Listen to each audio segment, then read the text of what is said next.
Allah e Amadou Hott kanko lijiti dum hamin mbawi dum dañde c'est-à-dire que proximité mo mbawta dañde e pouvoir ha mbawa fodde dum jippo so tawi a dañani dum ko mbatta ardade commune holko waɗata dum développé bu sappo bujjoy juuti rokka ga dum nin to wujja ga dum nin da dum don dendinta mbiya wonde ya ligguno ko mais duubi dutal yarata yesso parce que c'est des milliards kany wadate investir e nder nokko ha nokko yara yesso mais o di don milliards ji holto ummoto état du Sénégal mais état du Sénégal so tottima fond transféré ko don haani o fekle FDD ko heddi ko be mbiyeno programme santé programme no pro daña dispensaire gotel ameta dañde poste santé donc halis liggoto do nokko holto ummoto coopération décentralisée mine min daña ministre mo ganda o wiya ko yo lijit 14000 milliards uji ujunnaaje sappo e million milliards o dum haani lijidde pour leydi ndi o ronka lijitande Yeumbeul Sud 150 milliards e nder duubi joyi non so min dañi odon ami hay goto amen ala droit wiide wonde ko non a wonta do hen no pour min hay maire gonnon do hen ko kanodo wiide mo wonde ƴettu maire gondo do hen no ko kanodo wiide mo ardo sabu ko wawi addude ko mbadum addude odon e nder duubi jeedi o wadi mobiliser 3 milliards 5 milliards uji joyi e feccere milliards uji joyi e feccere di ko yaltina hen ko fewni hen ko odo e nder hitande walla duubi on wawi wadde mobiliser ko buri temedere capande joyi milliards mais y a pas photo mais temedere capande joyi milliards ni heeje Yeumbeul Sud d'accord en termes d'investissement odon biya Amadou Hott avec Yeumbeul Sud bu bees Yeumbeul Sud kesso pul Yeumbeul Sud kesso Yeumbeul Sud kiddo holko wonno problème mun exactement problème majeur Yeumbeul Sud kiddo ko Yeumbeul Sud inondation parce que min meeda dañde équipe ciusdo yewtide population yilo bayeruji yilo partenaire uji hela nokkuji di wada dum urbaniser wada dum canaliser wada hen beddaji jaajji wada hen kanaluji pour que ndiyam dam en yalta wuro ngo Yeumbeul bu bees ko Yeumbeul mo ganda o ma wad ko aménagement du territoire ko ƴettete en charge Yeumbeul bu bees ko taliji baddi ledde sa naati Yeumbeul ganda naati Yeumbeul sa yalti Yeumbeul ganda yalti Yeumbeul bu bees ko nokku mo ganda o hankanti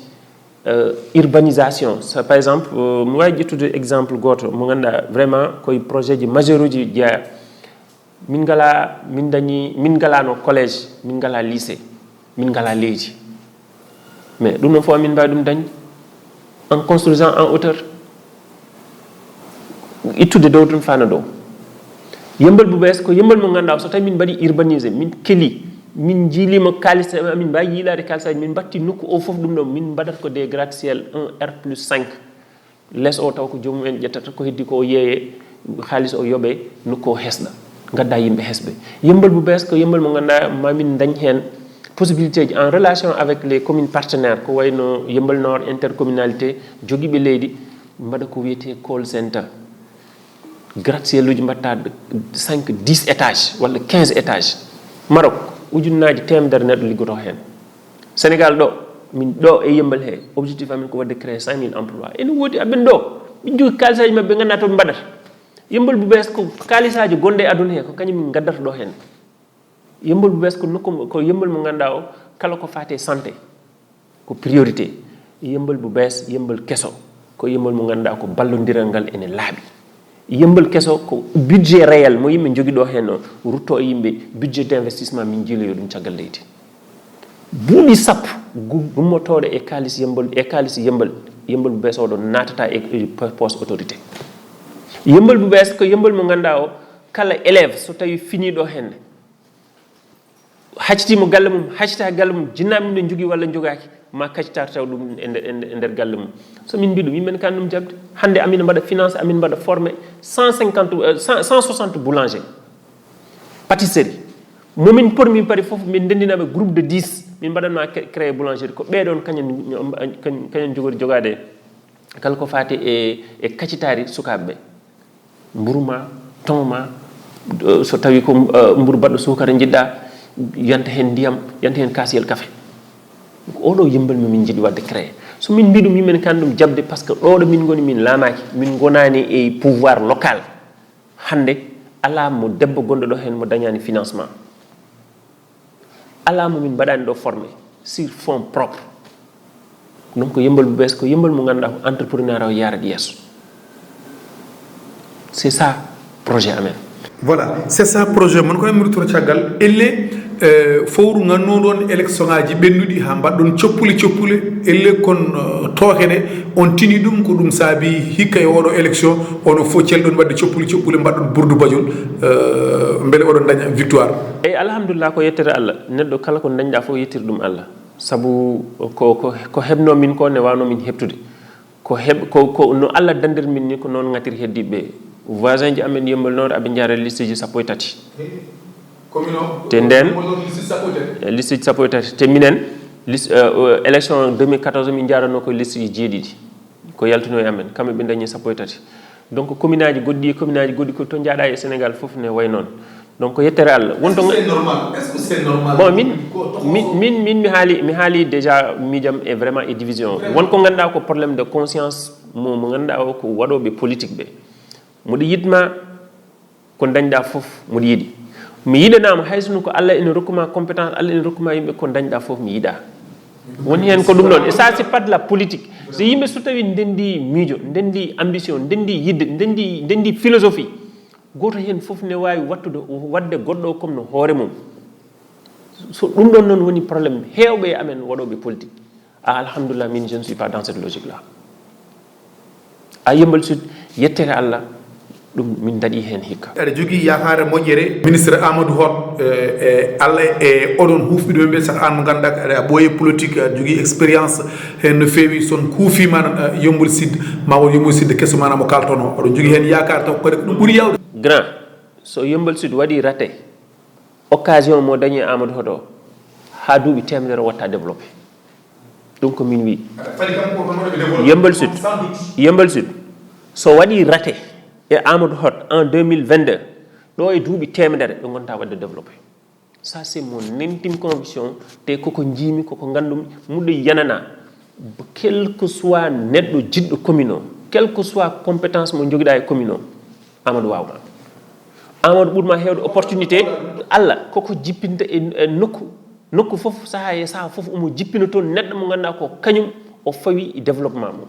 heddo yimbe ganda wala mbasa andude minen non o addani min so min gandi mamin naftoro so min gandani pour de bon c'est définitif kucita koy dendangal bandirabe yombul sid e wasiyade élection ngaji payadi di so Allah toti on victoire modi kala darde foti darade ene foti wawde addude participation mun tout fere mun ha yombul sid bamto hay sinno odon jogi holare e gardido Amadou Hott ministre Amadou Hott kono moné mon kala ene wodi do tolni ko wawi bana wadde wasiya e mbaade kubtidindi e campagne uji di rentade fitinaaji kadi e wasiya so tawi élection mo benni so Allah be mo jidden ko moni kala darde for darade ko adi ko kam ko politique wona hala bonka wona violence non ko violence uji keyi façon o huccide ne dada jatto kanyum e fiide dum gobbe foti fiide neddo gobbe so tawi benni kuccita e mum kersa wonko mbiyata dum so benni kuccita e mum kersa nawrata lewdi yeso ko wostondirde hakkillaji nawrata lewdi yeso ko famotirde nawrata lewdi yeso ko yimbe haldude nawrata lewdi ko goto fof jaggude goddo on ko kanyum goto fof mojjere nde yidani hoore mum de yidano goddo on ko dum non nawrata lewdi yeso ko wostondirde mo nentim conviction est que tant que yimbe ne ngoni logique mo ganda goto fof yo addu ko buri mojjude e mum pour que leydi nokku o naftoro yarat yeso donc alhamdulillah amul yakori e yembal sudma Allah dandu min e din boneji mon débat mo ganda c'est pas un bon débat mo ganda hoddibe nan baddum alimenté woni débat ethnique hande yimbe be fof poti kalaw pular serer jola njaago yimbe fof poti e leydi he goto fof wi ko sénégalais biida ko sénégalais donc kala jiddo en jogi droit yidde yimbe wondo rendube miijoji fof en mbaawi tawtondirde halpulaar on wawi tawde mo ganda ko demgal gongal haalar comme halpulaar ni wawi tawde mo ganda ko halpulaar hono mum l'essentiel est que yo taw ko vision de développement pour nokko donc min kam on débat seeda woni mo welani mi ender yembal j'espère bien que wadobe dum alimenté be ma ngoppu parce que nawratabe yeso nawrata ko yeso goto amen fof min jibondiri min desndiri min gandondiri. L'autre chose, ministre Amadou Hott de liste o wadete o wi kam monde ko mi yida liste o wona wadobe politique bolbe jinmi ko baddanara kam en jiiloden technicien ji be ganda be wonko Allah rokki dum en e gandal so tawi ala ko hedi so wona montage financier parce que ko jogori mi wadde ko namdi ko montage financier ji mawdi so mi ronki dum dañde e nder conseil municipal mam yilo yimbe be ganda be mairie o waadu men yobde men mi yilo nokkuji institution ngaji ngana ma job dum bele montage financier ji don donc e nder hen firti wonde goto fo en jogi hen darde nder conseil municipal Allah ne walli min vraiment wonbe ganda be ko hakkilaji machallah ko suudi be nder hay goto anda dum en taw be mbad be puccito ko nyande wiya view min ganyem nyen den be gandata wonde wona politicien ji ngari do ari do ko liggotobe te buudi sappo min padani hen so wona yo nokku o yaaru yas so wona yo min limte e fewnunobe nokku o min kolla wonde ko amin no min bayri wadde Sénégal ni ko ni commune hani liggorede parce que min jidi ko hollirde wonde maire pour wonde maire kabane da bando so président ari jaboda dum so préfet ari jaboda dum umminani min Amadou Hott dum umminani mo be o yaadi o dum umminani men sabu so tawi tan ko teddugal o dañi dum nde woni vice président Bad do yahata ko président de la république ko motaruji garto do président jotto ko don jotto do président walat ko don walat donc teddugal holko buri dum so tawi ko arsike Allah arsiginimo o dañi ko dañanno o wadi politique o dañi o wadani politique o dañi so wona ko ari o beedi hen donc minen umminani min titre umminani min tinede umminani min andede umminima ko nafde mbele ma yimbe be naftarom donc odon équipe min gaddi te so Allahu lamdo jabi yo Allah newnan min wiya woni view Amadou Hott e nder duubi didi naado yembal heptinta yembal c'est une promesse. Cheikh Tidiane Gadio toujours reste Cheikh Tidiane Gadio. Et min yendam ko hunde wande simple neddo so tawi a dañi a waylima gede tahni hantade ha hanani waynade wona dañal wona basal wona wutte keso wona gandal idon di dañdaji fof Allah way finde suba ko dañal ngal ko ma ngal hebta mbatano heddi be so tawi non ka kollanno woni ko ni polnimi ni dum nen sa arti a fati no mabbe no batta première chose ko problème ada a woni neddo nyaaddo parce que Allah rokkani ma arziki joni so Allah rokkima arziki joni a yidi farnorade arziki odon no batta wonti problème wutte keso bornoda wutte keso ada nyaaja parce que hankanti bon hande kam vraiment mi yehi to grand Oumar Doro Kuri mi barjite mum don ujunage nogas mi sodi jesner grand boubou jesner mi yalti danejo auto wirti mo tan wadi hen paccax ndiyam wuto o sofaj aka nyaajodno do no batta donc pour min situation neddo hanan tade changer neddo no Allah windirmani heddo non so tawi ni Allah windir ko wonde kada jogi woni jikkuji pewani habe hoore ma ha fewto parce que aduna hay goto andata wetata min jamdi ko yimbe be gonduno mi hanke hay goto hen mi woppata ciagal hay goto hen mi yejjita ko so tawi mi yidi yewtuti ko ben jewtoytumi ben tawoytumi mi woni chef de service dañmi logement de fonction mi woni ton ha mi ummimi ton hay sehil goto mi dañan ton sehilabe ndeguñom do hen ko do gartani ko ben jewtitumi ko ben keddudimi minum grand serigne de Dakar mairie kam wiidi wonde sinno min bawno min badan fere gummuda yembal ngara jeeda amen mbimi ko Allah wadi jeyam ko yembal te ko mi pullo ngoppe kam mi heddo yembal mi heddo pulagam parce que dum don woni ko ganda ko kanyum woni naforam wadde ne gartumi e nder bandiraba mi dañani problème parce que mi iwano e mabbe ko mi keddinode hen donc dum aussi basi to mi yimbe fof ko dum non tan woni ko nafata kono Allah windirmani jaggu ko non Allah windirma wat fer keddorda hen woto hay hunde change hakkille ma woto hay hunde ngabbe dow hoore ma kala ko jida yaawi leeli ko gasata hay rafi ene safre sel so tawi a rafama a saliti e rafi o so selli no batta donc min vraiment mi yani nabo hol raison tawdo ha mudo changer te mi andi yaki changer Allah no way non Allah rokka min président de la république ko non min keddorto te min mi wona mi sali dogde ciagal ko ganda ko gartam parce que pour min kala ne dogda ciagal ko gartam nyane natti don wonde wala nyande jomum tutuma fof sa rentaki jango ma hirsir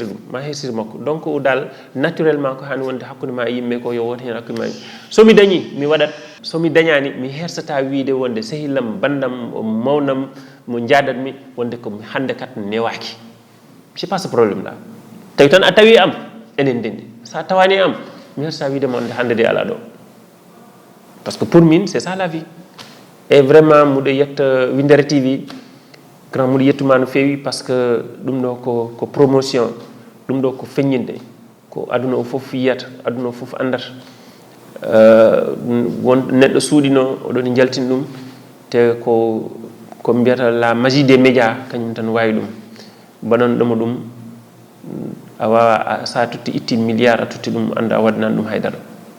sabu c'est le monde entier et je tiens à remercier a yettude bandiraɓe fof e ñagade ɓe duwaw sabu amin jogui un projet extraordinaire pour Yeumbeul Sud mo ganduɗa ɓe ɓerɗe amen sa feeci ɗum ala ko woni hen sowona yo feew yo yooɗ yo mante yo yimɓe gandu wonde ko ene wawi wonde min ko noon guinnirmi ɗum ɗo yes we can